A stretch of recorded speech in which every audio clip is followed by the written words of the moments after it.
नमस्कार दोस्तों, मैं आपका होस्ट और दोस्त अमित अपने इस ऑनलाइन प्लेटफॉर्म पर आपका हार्दिक स्वागत अभिनंदन करता हूं। कैसे हैं सभी मेरे प्रिय साथी? आशा करता हूं सभी स्वस्थ मस्त और अध्ययन कर रहे हैं। दोस्तों, आज के इस सेशन में अपने चर्चा करने वाले हैं प्रादेशिक परिदृश्य फरवरी माह के बारे में। और यह सेशन अपने लिए बेहद इंपॉर्टेंट होने वाला है, क्योंकि ये फरवरी माह का जो प्रादेशिक परिदृश्य है, इसमें सभी तमाम जो बिंदु है वो अपनी परीक्षा की दृष्टि से बहुत महत्वपूर्ण है। आइए आज की इस सेशन का आगाज करें अपने पहले बिंदु से कि राजस्थान की 4 हस्तियों को पद्मश्री से नवाजा गया है। कौन है वो 4 हस्तियां? आइए जानते हैं और याद करते हैं। केंद्रीय गृह मंत्रालय द्वारा 132 पद्म अलंकारों, कितने दोस्तों? 132 पद्म अलंकारों की घोषणा 75वें गणतंत्र दिवस, कौन सा गणतंत्रता दिवस था? 75वां गणतंत्रता दिवस था। इसकी पूर्व संध्या पर 25 जनवरी 2024 को इसकी घोषणा की गई। कितने पद्म अलंकारों की? तो 132 की। कब? 75वें गणतंत्रता दिवस की पूर्व संध्या पर। इसमें से राजस्थान की 4 हस्तियों को पद्मश्री से नवाजा गया है। दोस्तों, किससे नवाजा गया है? पद्मश्री से नवाजा गया है। कौन है वो 4 हस्तियां? आइए जानते हैं। जानकी लाल भांड, जो भीलवाड़ा के बहरूपिया कलाकार हैं, उन्हें पद्मश्री से नवाजा गया है। लक्ष्मण भट्ट तेलंग, जो जयपुर के ध्रुपद गायक हैं, उन्हें नवाजा गया है। और अली मोहम्मद और गनी मोहम्मद, इन्हें जाना जाता है गनी ब्रदर्स के नाम से। ये मांड गायक हैं, तो इन्हें राजस्थान में पद्मश्री से नवाजा गया है। और माया टंडन, जो सड़क सुरक्षा कार्यकर्ता है, इन्हें भी पद्मश्री से नवाजा गया है। ये है दोस्तों ये 4 हस्तियां जिसे राजस्थान में की 4 हस्तियों को पद्मश्री से नवाजा गया है। याद रखिएगा दोस्तों, कौन? माया टंडन, गन्नी ब्रदर्स, जानकीलाल भांड और लक्ष्मण भट्ट। ये है दोस्तों 4 महान हस्तियां। याद कैसे रखेंगे दोस्तों? याद रखेंगे बेहद शानदार सी ट्रिक के साथ कि माया, गिनी, लक्ष्मण, जान। इसे माया से याद रखेंगे माया, गिनी से गनी ब्रदर्स, और लक्ष्मण से लक्ष्मण भट्ट, और जान से जानकीलाल। याद कैसे रखेंगे? इस ट्रिक से। कैसे? कि माया गिनी, माया किसने गिनी? लक्ष्मण की जान ने। लक्ष्मण की जान ने क्या गिनी? माया गिनी। माया मैंने होते हैं पैसे, धन, दौलत। तो माया गिनी किसने? लक्ष्मण की जान ने। इससे अपने याद रख लेंगे। अन्यथा न्यायालय ओनली फॉर याद कराने के मकसद से आपको इस ट्रिक से रूबरू कराया गया। माया गिनी किसने? लक्ष्मण की जान ने। इस तरीके से अपने याद रखने वाले हैं। आइए इनकी विस्तृत चर्चा कर लेते हैं। जयपुर के लक्ष्मण भट्ट तेलंग को ध्रुपद गायकी का संत साधक भी कहा जाता है। उन्होंने गायन की नई शैली पचरंग भी रची है। इसके लिए उन्हें पद्मश्री से नवाजा गया है। कौन? लक्ष्मण भट्ट तेलंग, जो ध्रुपद गायक से संबंधित है। अली मोहम्मद और गनी मोहम्मद, यह मांड गायकी से संबंधित है और इन्हें राजस्थान सरकार द्वारा कलाश्री सम्मान से भी पूर्व में नवाजा जा चुका है। और राजस्थान संगीत नाटक अकादमी है, कहाँ पर है दोस्तों? ये आप बताइएगा कमेंट बॉक्स के माध्यम से। उसका जो पुरस्कार है, कौन सा? लता मंगेशकर सम्मान पुरस्कार, उससे भी इन्हें पूर्व में नवाजा जा चुका है। बात करें अपने माया टंडन की। कौन है माया टंडन? तो 85 वर्षीय डॉक्टर माया टंडन जेके लोन अस्पताल की पूर्व अधीक्षक भी रह चुकी है। और सड़क सुरक्षा के लिए काम करने वाले डॉक्टर टंडन फिलहाल सहायता नाम की एक एनजीओ उसकी क्या अध्यक्ष है। और डॉक्टर टंडन रिटायर होने के बाद 1995 से सड़क हादसों में घायल हुए लोगों की जान बचाने में जुटी हुई है। इनके इस महान कार्य के लिए इन्हें क्या किया? पद्मश्री से नवाजा गया है। तो दोस्तों याद रख लेंगे ना कौन कौन है पद्मश्री से 4 हस्तियां? माया टंडन, गनी ब्रदर्स, जानकीलाल और लक्ष्मण भट्ट। तो ये थे दोस्तों पद्मश्री से नवाजित 4 हस्तियां। आइए जानते हैं नेक्स्ट बिंदु को। आर्यन सिंह प्रधानमंत्री राष्ट्रीय बाल पुरस्कार से सम्मानित किए गए हैं। कौन है आर्यन सिंह? दोस्तों शिक्षा नगरी कोटा के एक छात्र हैं आर्यन सिंह। इन्होंने क्या बनाया है? किसानों के लिए एक रोबोट का निर्माण किया है। किसानों के लिए एक रोबोट का निर्माण किया है, जो उन किसानों के लिए एक बिजुका की तरह रक्षा भी करेगा और पानी के लिए मॉनिटरिंग की भी करेगा और खाद की भी मॉनिटरिंग करेगा। इसलिए सभी तमाम एग्रीकल्चर से संबंधित जो कार्य विधियां होती है, उनकी सबकी क्रियान्वित यह रोबोट करेगा। तो इस महान उपलब्धि के लिए इन्हें क्या किया? प्रधानमंत्री राष्ट्रीय बाल पुरस्कार से इन्हें नवाजा गया। आइए चर्चा करते हैं। राज्य की शिक्षा नगरी कोटा के आर्यन सिंह ने 2024 के प्रधानमंत्री राष्ट्रीय बाल पुरस्कार से इन्हें सम्मानित किया गया है। आर्यन सिंह को यह पुरस्कार नई दिल्ली के विज्ञान भवन में आयोजित औपचारिक कार्यक्रम में भारत के राष्ट्रपति द्रौपदी मुर्मू द्वारा 22 जनवरी 2024 को प्रदान किया गया। कब प्रदान किया गया? 22 जनवरी 2024 को प्रदान किया गया। कब प्रदान किया गया दोस्तों? 22 जनवरी 2024 को। किस लिए, ये मैंने आपको बताया है, इसकी जानकारी अर्जित कर लेते हैं। आर्यन सिंह ने किसानों के लिए मददगार हो सकने वाले एक रोबोट का आविष्कार किया है। इसकी विशेषता है कि यह एग्रोबोट सिस्टम से खेत की सुरक्षा का काम करेगा। इसके माध्यम से खेत में बुआई, खुदाई, वाटर सप्लाई सभी की मॉनिटरिंग की जाएगी और इसकी लागत है 50,000 में। और इस 50,000 के व्यय से बनाई गई इस रोबोट की वर्तमान में नीति आयोग के निर्देशन में टेस्टिंग की जा रही है। और इस महान कार्य के लिए इन्हें क्या किया गया है? प्रधानमंत्री राष्ट्रीय बाल पुरस्कार से नवाजा गया। ये अपने को ध्यान में रखना है। अभी तक अपने 2 फैक्ट पढ़े हैं, पद्मश्री और प्रधानमंत्री राष्ट्रीय बाल पुरस्कार, दोनों को याद रखिएगा। इस तरीके से अपने रिकैप भी करते जाएंगे। नेक्स्ट है दोस्तों, very very important, Rajasthan Chiranjeevi योजना का होगा आयुष्मान भारत में विलय। देखो दोस्तों, सरकार नई बनी है, सरकार ने क्या किया है, जो चिरंजीवी योजना पूर्व में चलाई गई थी गत सरकार के द्वारा, उसका विलय है वो आयुष्मान भारत में किया गया है। ठीक है, और इसे नया नाम दिया गया है। इसके बारे में अपन को ध्यान में रखना है। चिरंजीवी स्वास्थ्य बीमा योजना को केंद्र सरकार की आयुष्मान भारत के साथ विलय किया जाएगा। इस क्रम में राजस्थान सरकार ने राज्य की चिरंजीवी स्वास्थ्य बीमा को आयुष्मान भारत कार्यक्रम के तहत आयुष्मान भारत मुख्यमंत्री चिरंजीवी स्वास्थ्य बीमा योजना के रूप में एकीकृत करने के लिए केंद्रीय स्वास्थ्य मंत्रालय में मंजूरी मांगी है। इसे किस नाम से जाना जाएगा? तो आयुष्मान भारत मुख्यमंत्री चिरंजीवी स्वास्थ्य बीमा योजना के नाम से इसे जाना जाएगा। आपको बस इतना ही याद रखना है और कुछ याद नहीं रखना है। जो अंडरलाइन की गई है उस बात को आपको याद में रखना है। आइए जानते हैं कुछ महत्वपूर्ण तथ्य। चिरंजीवी जो स्वास्थ्य बीमा योजना है दोस्तों, यह पूर्व सरकार द्वारा 1 मई 2021 को प्रारंभ की गई थी। और जो आयुष्मान भारत योजना है वो केंद्र सरकार की योजना है और उसे 2018 में से लॉन्च किया गया था और इसी योजना के तहत वो अपनी कवरेज होने वाली है। तो इसे आप ध्यान में रखिएगा। बात करते हैं दोस्तों नेक्स्ट फैक्ट की, ERCP। दोस्तों ERCP क्या है? जो पूर्व में नहर परियोजना है अपने पूर्वी राजस्थान की बात करें, काली सिंध हो गया, जिस प्रकार झालावाड़ हो गया, कोटा बूंदी बारा झालावाड़ी, दक्षिणी इलाका, पूर्वी इलाका, सवाई माधोपुर, धौलपुर, करौली, इन इलाकों में जो सिंचाई की जाती है उनसे संबंधित है। ERCP के लिए केंद्र सरकार के मध्य, राज्य सरकार राजस्थान के मध्य और मध्य प्रदेश के मध्य एक MOU हुआ है। क्या करने के लिए? उन पूर्वी क्षेत्र की सिंचाई सुविधा को बढ़ाने के लिए, पेयजल व्यवस्था को अच्छा करने के लिए यह MOU हुआ है। कब हुआ है दोस्तों? 28 जनवरी 2024 को हुआ है। किसके इसके मध्य हुआ है? तो केंद्र सरकार के मध्य, राजस्थान के मध्य और मध्य प्रदेश के मध्य। ये आपको ध्यान में रखना है। इन तीनों सरकार ने क्या किया? इन पर अध्यक्ष किए, हस्ताक्षर किए हैं। और ERCP के तहत, ERCP की फुल फॉर्म क्या है इसकी भी अपन चर्चा करने वाले हैं। ERCP के तहत पूर्वी राजस्थान के 13 जिलों झालावाड़, बारा, कोटा, बूंदी, सवाई माधोपुर, करौली, धौलपुर, भरतपुर, दौसा, अलवर, जयपुर, अजमेर, टोंक में पेयजल उपलब्ध होगा। सीधी सी बात है कि पूर्वी क्षेत्र में पेयजल की सुविधा बढ़ेगी, सिंचाई की सुविधा बढ़ेगी और जैसे 13 जिलों के 25 लाख किसानों को क्या होगा? फायदा होगा। बस आपको इससे और ज्यादा याद नहीं रखना। केंद्र सरकार द्वारा पार्वती काली सिंध चंबल लिंक परियोजना को ERCP के साथ एकीकृत, इन काली सिंध चंबल परियोजना है उसको ERCP के साथ किया गया जाए, कनेक्ट किया जाएगा और उससे क्या होगी? सिंचाई की सुविधा बढ़ेगी। ठीक है, ये अपने को ध्यान में रखना है। और इसकी फुल फॉर्म क्या है ERCP की? पूर्वी राजस्थान नहर परियोजना, ईस्ट राजस्थान कैनाल प्रोजेक्ट। ये अपना ERCP की फुल फॉर्म है, इसको आप ध्यान रखिएगा। ERCP से आप जान नहीं पाएंगे, एक बार पढ़ा होगा, ध्यान में होगा तो अपन कनेक्ट कर पाएंगे और इसमें कोई भेद खास नहीं है। बात करते हैं सदातांसिक की। सदातांसिक क्या है दोस्तों? भारत और सऊदी अरब का एक संयुक्त सेनाभ्यास है। क्या है दोस्तों? संयुक्त सेनाभ्यास है जो कहाँ पर चल रहा है? बीकानेर के महाजन फील्ड फायरिंग रेंज में यह चल रहा है। कहाँ पर? बीकानेर के महाजन फील्ड फायरिंग में सदातांसिक सदा तान के रखेंगे क्या? बंदूक। कौन कौन? भारत और सऊदी अरब। इस तरीके से आप याद रखना, सदा तान के रखेंगे क्या? बंदूक। कौन कौन? भारत और सऊदी अरब। इस तरीके से अपने याद रख लेंगे कि दोनों के मध्य यह सदातांसिक एक संयुक्त सैन्य अभ्यास है। इसका दोस्तों यह प्रथम संस्करण है जो 29 जनवरी से 10 फरवरी 2024 को आयोजित किया जा रहा है। और दोस्तों इससे पूर्व भी भारत और संयुक्त अरब अमीरात के मध्य एक संयुक्त युद्धाभ्यास हो चुका है जिसे क्या नाम दिया गया था? Desert cyclone. 2 तारीख से 15 जनवरी के मध्य हुआ था महाजन फील्ड फायरिंग रेंज में।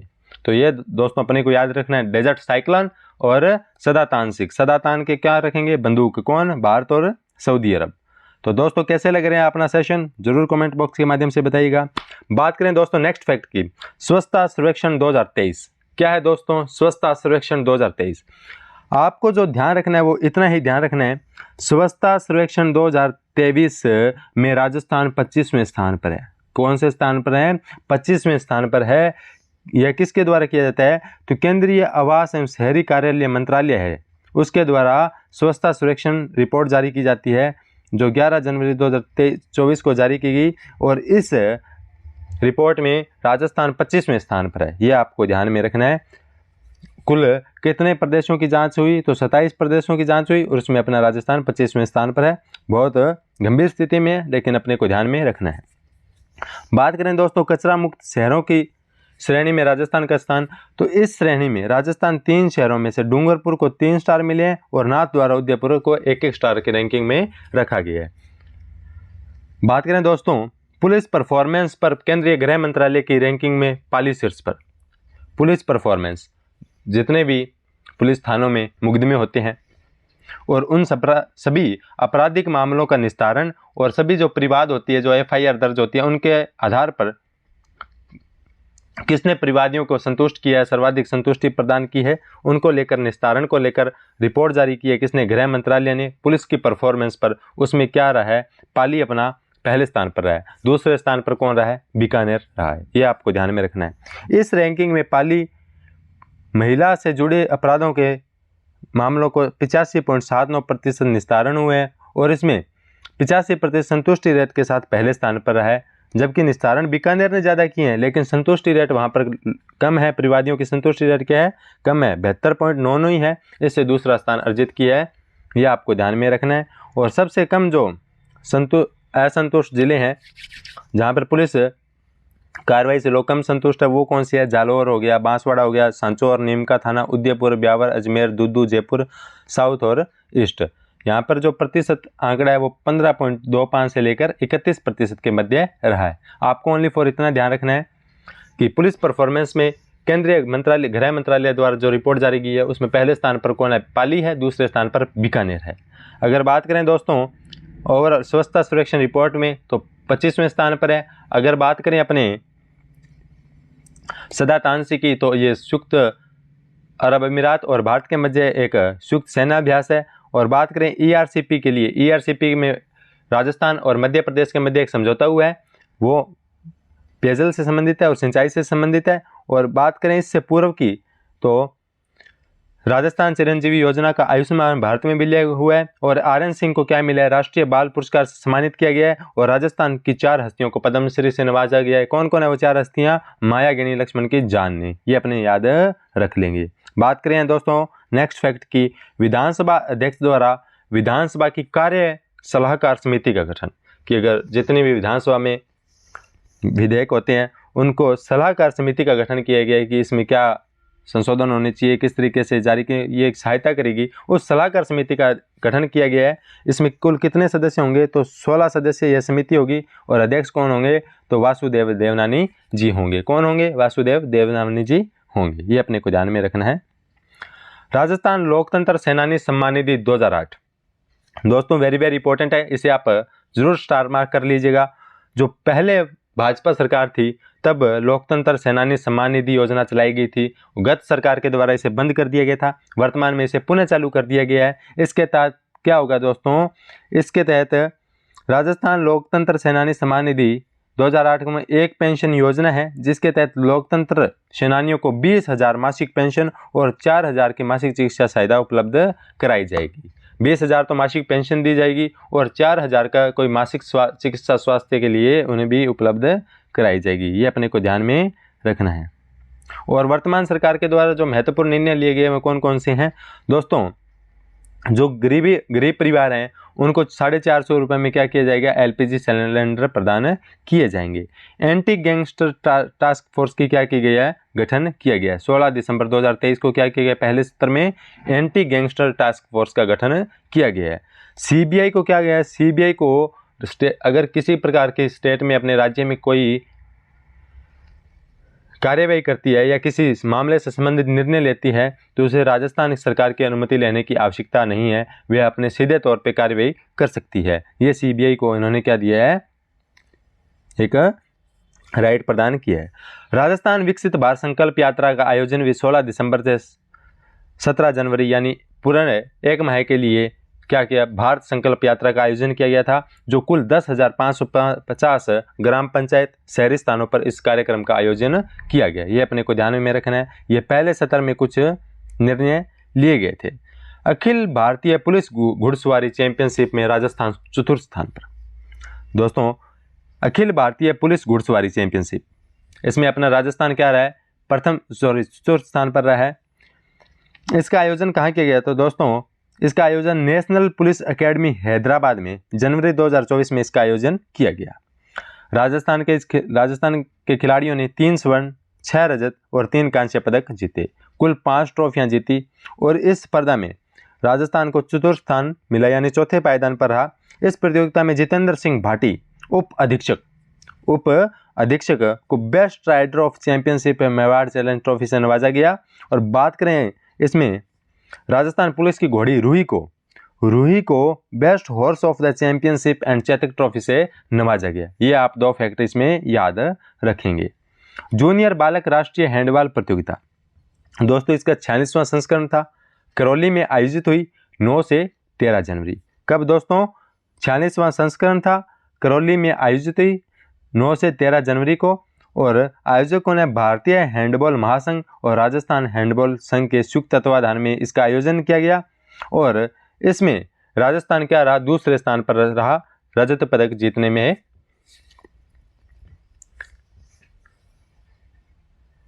अपनी अहम भूमिका अदा की। तो इस राजस्थान की टीम में जो थे वो मोहित थे, दीपक प्रजापत थे और संजय वर्मा ने अपनी शानदार खेल का प्रदर्शन इसमें किया। ये आपको ध्यान में रखना है। मुख्यमंत्री ने 3000 वरिष्ठ नागरिकों को श्री राम मंदिर के दर्शन कराने की घोषणा अभी हाल फिलहाल की है। कब किया दोस्तों? तो 21 जनवरी को यह घोषणा की थी। 22 जनवरी को श्री रामलला की मूर्ति का प्राण प्रतिष्ठा से एक संध्या पूर्व 21 जनवरी 2024 को इस विशेष तीर्थ यात्रा के लिए यह घोषणा की गई कि वरिष्ठ नागरिक तीर्थ योजना का श्री राम मंदिर के दर्शन हेतु 31 मार्च 2024 तक 3000 तीर्थ यात्रियों को क्या करवाई जाएगी, यह यात्रा कराई जाएगी, श्री राम भगवान के दर्शन करवाए जाएंगे। और 1 फरवरी 2024 से अयोध्या के लिए विशेष विमान सेवा संचालित की जाएगी। इसके अतिरिक्त राज्य से अयोध्या के लिए स्पेशल रेल सेवाएं भी प्रारंभ की जाएगी। इस प्रकार घोषणा श्रीमान भजनलाल जी शर्मा के द्वारा की गई। बात करें दोस्तों, राष्ट्रीय स्कूली सॉफ्टबॉल प्रतियोगिता में राज्य को 2 पदक मिले हैं। कहाँ आयोजन किया गया राष्ट्रीय स्कूली सॉफ्टबॉल प्रतियोगिता का, आइए जानते हैं। School games federation of India SGFI की ओर से 67वीं राष्ट्रीय स्कूली सॉफ्टबॉल प्रतियोगिता 10 से 15 जनवरी 2024 को बीकानेर में आयोजित की गई। कहाँ पर दोस्तों? बीकानेर में आयोजित की गई। 17 वर्ष से कम आयु वर्ग में लड़कों और लड़कियों ने दोनों वर्गों में राजस्थान की टीमों ने अपना स्वर्णिम सफलता पाई है। बात करें अगर दोस्तों 17 वर्ष से कम आयु के जो बालक बालिकाएं हैं, उन दोनों ने राजस्थान की टीमों में स्वर्णिम सफलता पाई है।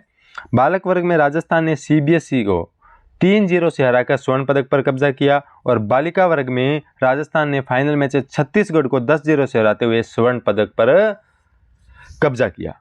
तो बालिका वर्ग के कोच रमेश वर्मा व गजराज कंवर थे और बालक वर्ग के कोच शाकिर अली व राममूर्ति छापरवाल थे। यह आपको ध्यान में रखना है। बात करें दोस्तों नेक्स्ट फैक्ट की, तो इंदिरा रसोई योजना का वेरी इंपॉर्टेंट आप नाम याद रखिएगा। पहले अपने चिरंजीवी स्वास्थ्य बीमा का परिवर्तित नाम के बारे में पढ़ा, अब अपने पढ़ेंगे जो इंदिरा रसोई योजना थी उसका नया नाम। उसका क्या नाम कर दिया गया था? तो श्री अन्नपूर्णा रसोई इसका नाम वर्तमान सरकार के द्वारा कर दिया गया है। ये आपको ध्यान में रखना है। श्री अन्नपूर्णा रसोई योजना इसका नाम कर दिया गया। कब से दोस्तों? तो 6 जनवरी 2024 से इसका नाम श्री अन्नपूर्णा रसोई योजना कर दिया गया है। पहले दोस्तों इसमें खाने का वजन होता था वो 450 ग्राम होता था। कितना होता था? 450 ग्राम होता था। वर्तमान में कितना ग्राम हो गया है? तो 600 ग्राम हो गया है। कितना हो गया है दोस्तों? 600 ग्राम हो गया है। इसकी योजना का नाम क्या है? श्री अन्नपूर्णा रसोई योजना इसका नाम रख दिया गया है। लेकिन थाली है वो कितने रुपए में मिलेगी अपने को? 8 रुपए में मिलेगी। 8 रुपए में अपने क्या करेंगे? भर पेट भोजन करने वाले हैं। ये अपने को ध्यान में रखना है।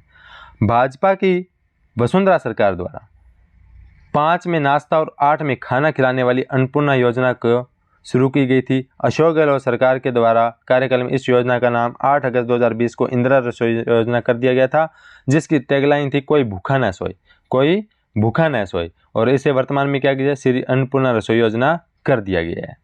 Very very important, star mark कर लीजिएगा। दिव्य कीर्ति सिंह को अपने लास्ट सभी क्रोनोलॉजियों में यह नाम अपने सेशन में गूंजता है जब अपन प्रादेशिक परिदृश्य की चर्चा करते हैं। वेरी वेरी इंपॉर्टेंट है दिव्य कीर्ति सिंह, घुड़सवारी के महान खिलाड़ी है। और इलेक्शन जब हुए थे, विधानसभा इलेक्शन हुए थे, उन्होंने की भी क्या रहे थे? इलेक्शन आइकन रहे थे। इसकी भी अपन ने चर्चा की थी। तो खेल पुरस्कार समारोह में राष्ट्रपति द्रौपदी मुर्मू द्वारा 9 जनवरी 2024 को प्रदान किए गए, जिसमें दिव्य कीर्ति सिंह अर्जुन पुरस्कार से इन्हें नवाजा गया है। राजस्थान की दिव्य कीर्ति सिंह को अर्जुन पुरस्कार से नवाजा गया है। यह कहाँ है? पीहे गांव में नागौर के इनमें जन्म हुआ था, और वर्तमान में दिव्य कीर्ति सिंह घुड़सवारी में उत्कृष्ट प्रदर्शन के लिए अर्जुन पुरस्कार से इन्हें नवाजा गया है। दिव्य कीर्ति सिंह यह पुरस्कार पाने वाली पहली महिला घुड़सवार है। दोस्तों, कौन सी महिला घुड़सवार है? पहली महिला घुड़सवार है। ये अपने को ध्यान में रखना है। महावीर प्रसाद सैनी, ये भी अपने आप में एक बड़ा नाम है। महावीर प्रसाद सैनी ये सूरतगढ़ श्री गंगानगर जिले से बिलोंग करते हैं, और ये कोच हैं। इन्हें कोच की श्रेणी में द्रोणाचार्य पुरस्कार से नवाजा गया है। राजस्थान के पैरा एथलेटिक प्रशिक्षक महावीर प्रसाद सैनी को द्रोणाचार्य पुरस्कार से इन्हें नवाजा गया है।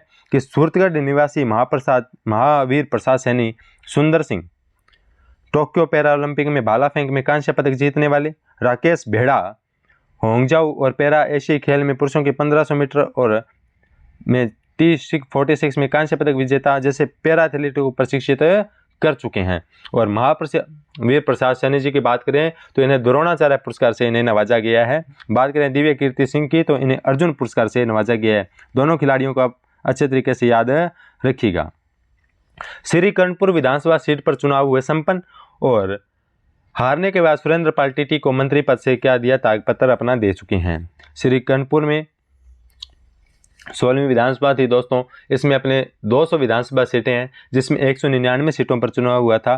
कर्णपुर की सीट पर चुनाव नहीं हुआ था, क्योंकि यहाँ के जो प्रत्याशी थे गुरमीत सिंह कुन्नर, उनके निधन की वजह से यह चुनाव यहाँ पर स्थगित हुआ था, और 5 जनवरी को यहाँ पर मतदान हुआ था। और 5 जनवरी में गुरमीत सिंह जी कुन्नर की तरफ से उनके सुपुत्र रूपिंदर सिंह कुन्नर थे, प्रत्याशी थे, और उन्होंने क्या की? जीत हासिल की। और रूपिंदर सिंह कुन्नर जी जो विजेता रहे, इस कारण सुरेंद्र पाल जी टीटी को क्या देना पड़ा?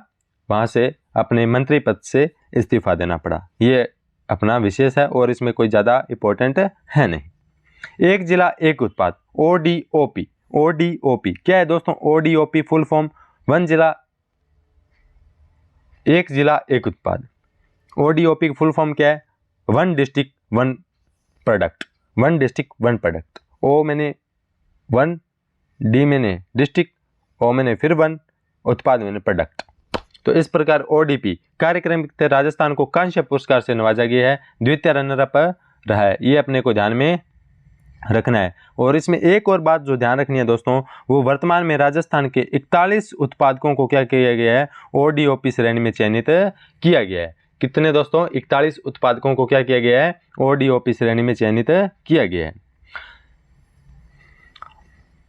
बात करें दोस्तों नेक्स्ट फैक्ट की, गणतंत्र दिवस समारोह में राज्य के 4 पुलिसकर्मियों को राष्ट्रपति पुलिस पदक से नवाजा गया है। कब दोस्तों? गणतंत्र दिवस पर 26 जनवरी 2024 को राज्यपाल कलराज मिश्र द्वारा पुलिस विभाग के 4 पुलिसकर्मियों को राष्ट्रपति पुलिस पदक से नवाजा गया। कौन कौन है दोस्तों? IPS प्रशाखा माथुर जी को, सेवानिवृत्त उप निरीक्षक प्रेम सिंह जी को, भीम सिंह शर्मा को, और हेड कांस्टेबल ब्रजेश कुमार निगम को राष्ट्रीय पुलिस पदक से इन्हें नवाजा गया है। ये अपने को ध्यान में रखना है। और 2 पुलिस अधिकारियों को राष्ट्रपति पदक से सम्मानित करने की घोषणा की गई है वर्ष 2024 में। कौन? सचिन मित्तल जी जो अतिरिक्त पुलिस महानिदेशक हैं इंटेलिजेंस में, और S सेंगादिर जी जो का चयन जो राष्ट्रपति पुलिस पदक के लिए किया गया है। इन्हें घोषणा की गई है राष्ट्रपति पुलिस पदक के लिए। और 4 पुलिसकर्मियों को राष्ट्रपति पुलिस पदक से नवाजा गया है। IPS प्रशाखा माथुर, उपनिरीक्षक प्रेम सिंह, भीम सिंह शर्मा जी और ब्रजेश कुमार निगम जी, ये अपने को ध्यान में रखना है। बात करें दोस्तों न्यूज इन शॉर्ट की, वन भारत साड़ी वीकथॉन। वन भारत साड़ी वीकथॉन क्या है दोस्तों, कहाँ पर आयोजित हुआ, इसके बारे में चर्चा करते हैं। वन भारत साड़ी वीकथॉन ये कोई दोस्तों साड़ी की सेल नहीं है। इसमें क्या किया है, महिलाओं को उनके फिटनेस के बारे में जागरूकता बढ़ाने के लिए और उनके स्वस्थ जीवन शैली के बारे में जागरूक करने के लिए, प्रोत्साहित करने के लिए ये इस उत्सव का क्या किया जाता है, आयोजन किया जाता है। वस्त्र मंत्रालय द्वारा, किसके द्वारा दोस्तों, वस्त्र मंत्रालय द्वारा 3 से 8 फरवरी 2024 को कोटा में, कहाँ पर, कोटा में आत्मनिर्भर भारत उत्सव का आयोजन किया गया। कौन सा उत्सव दोस्तों, आत्मनिर्भर भारत उत्सव। पहले हर एक शब्द प्रश्न है, वन भारत साड़ी वीकथॉन किसके द्वारा आयोजन किया जाता है, तो वस्त्र मंत्रालय द्वारा। कब किया गया, 3 से 8 फरवरी 2024 को, कहाँ पर, कोटा में। उत्सव का क्या नाम है, आत्मनिर्भर भारत उत्सव। इस उत्सव के उपलक्ष्य में 4 फरवरी 2024 को, कब दोस्तों, 4 फरवरी 2024 को राजस्थान के कोटा शहर के दशहरा ग्राउंड में वन भारत साड़ी वीकथॉन का आयोजन किया गया।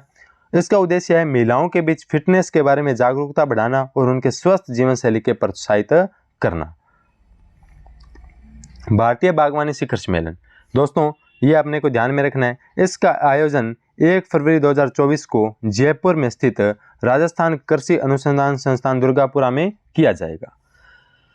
दोस्तों यह संयुक्त रूप से श्री कर्ण नरेंद्र कृषि विश्वविद्यालय और सब्जी विज्ञान संभाग पूषा नई दिल्ली के द्वारा यह किया जा रहा है। शिखर सम्मेलन भारतीय बागवानी कहाँ पर दोस्तों, जयपुर में। कब, 1 फरवरी 2024 से। क्यों दोस्तों किया जा रहा है, क्योंकि बागवानी फसलों का उत्पादन और उत्पादकता बढ़ाने पर देश विदेश के शीर्ष उद्यानिकी वैज्ञानिक इस पर क्या करेंगे, मंथन करेंगे, इसलिए इस सम्मेलन का आयोजन किया जा रहा है। बात करें दोस्तों अमीश त्रिपाठी जी की, तो कौन है अमीश त्रिपाठी जी, आइए जानते हैं। समाचार पत्र है जो कौन सा दोस्तों, दैनिक भास्कर। दैनिक भास्कर के द्वारा दोस्तों एक अवार्ड दिया जाता है, श्री द्वारका प्रसाद अग्रवाल अवार्ड। इस वर्ष के लेखक अमीश त्रिपाठी को यह अवार्ड दिया जाएगा। जो जयपुर लिटरेचर फेस्टिवल होता है जो 2 फरवरी 2024 को यह प्रदान किया गया है। इस वर्ष 2024 का यह पुरस्कार गीतकार इरशाद कामिल को दिया गया था और वर्तमान में यह दैनिक भास्कर अखबार द्वारा अमीश त्रिपाठी जी को इस पुरस्कार से नवाजा गया है। यह आपको ध्यान में रखना है। और यह पुरस्कार 2016 में प्रारंभ किया गया था।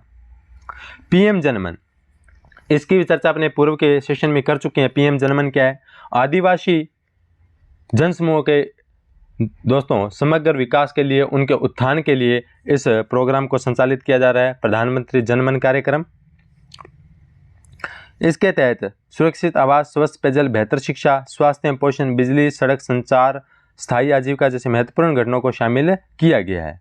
और PM जनमन का लाभ शहरिया बहुल 12 जिले को मिला है। इसके तहत जिले में शहरिया जनजाति बहुल के 38 बसावटों को ऑल वेदर पक्की सड़क से जोड़ा जाएगा।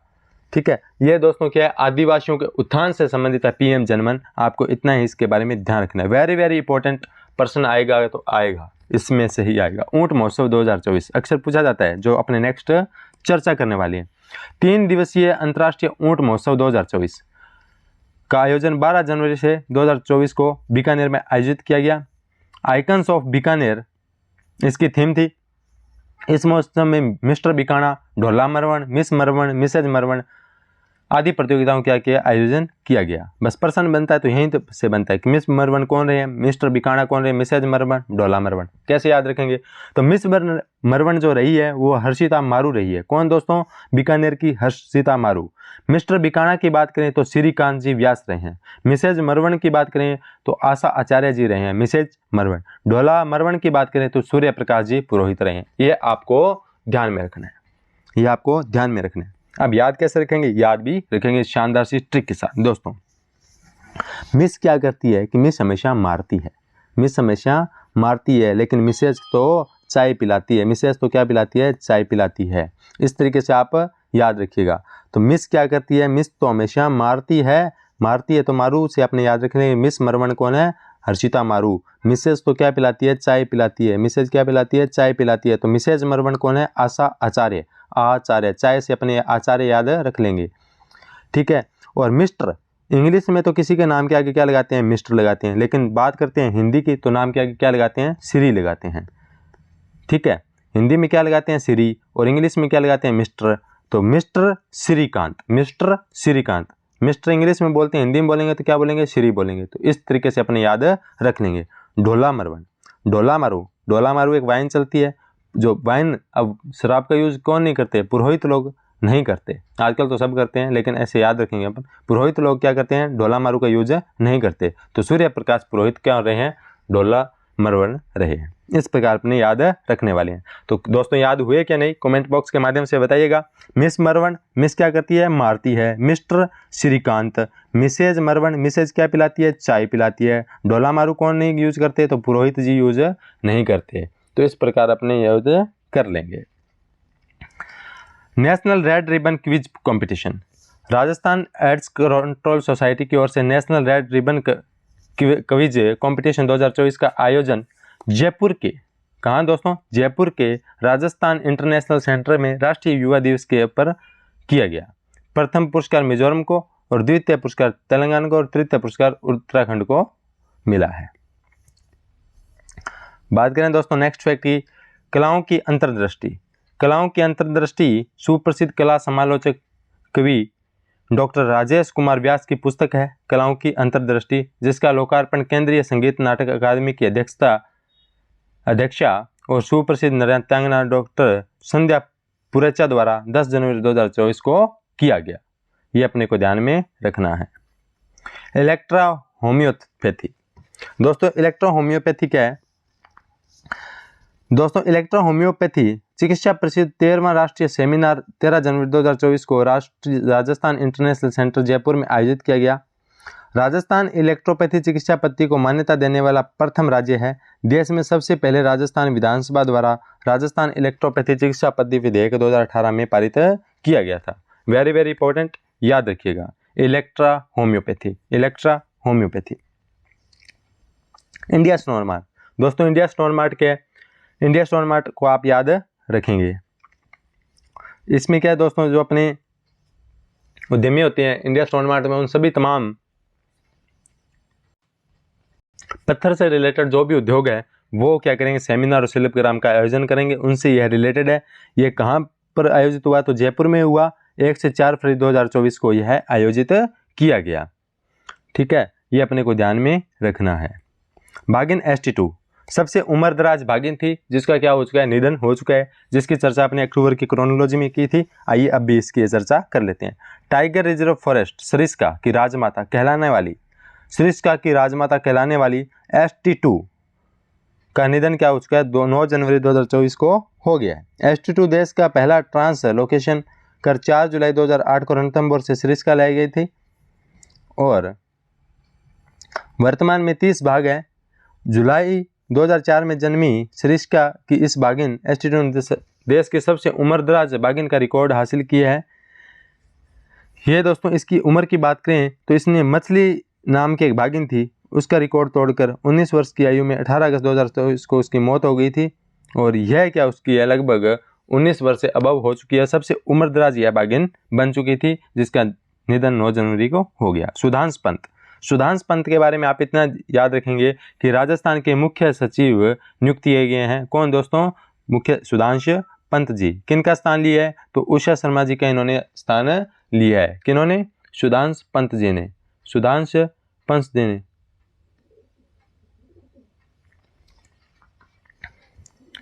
बात करें दोस्तों नेक्स्ट फैक्ट की, पुलिस महानिदेशक महानिरीक्षक सम्मेलन।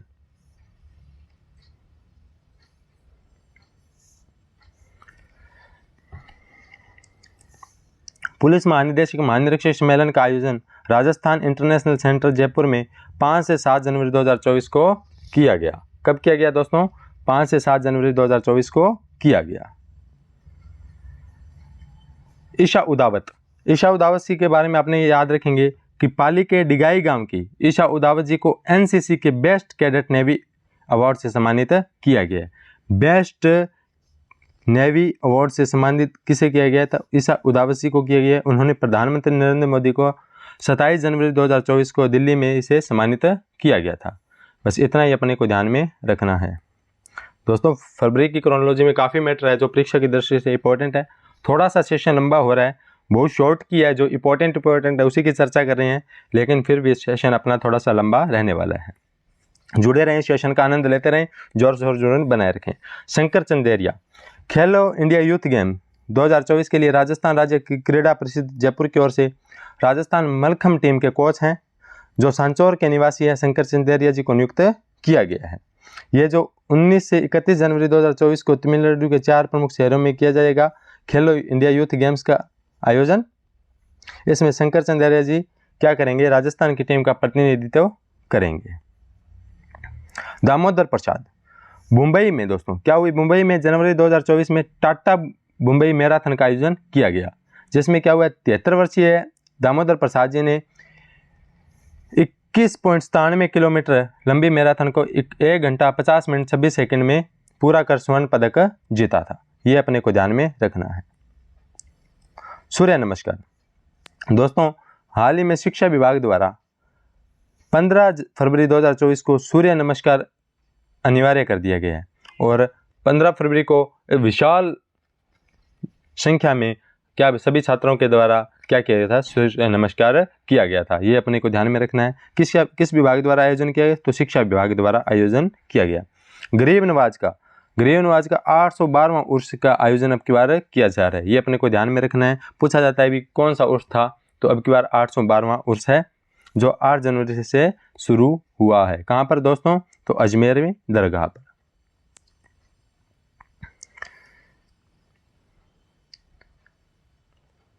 दोस्तों बात करें पश्चिमी राजस्थान उद्योग हस्तशिल्प उत्सव, तो पश्चिमी राजस्थान उद्योग हस्तशिल्प उत्सव का आयोजन 24 जनवरी से 4 फरवरी 2024 को जोधपुर में किया जा रहा है। कहाँ पर दोस्तों, जोधपुर में किया जा रहा है।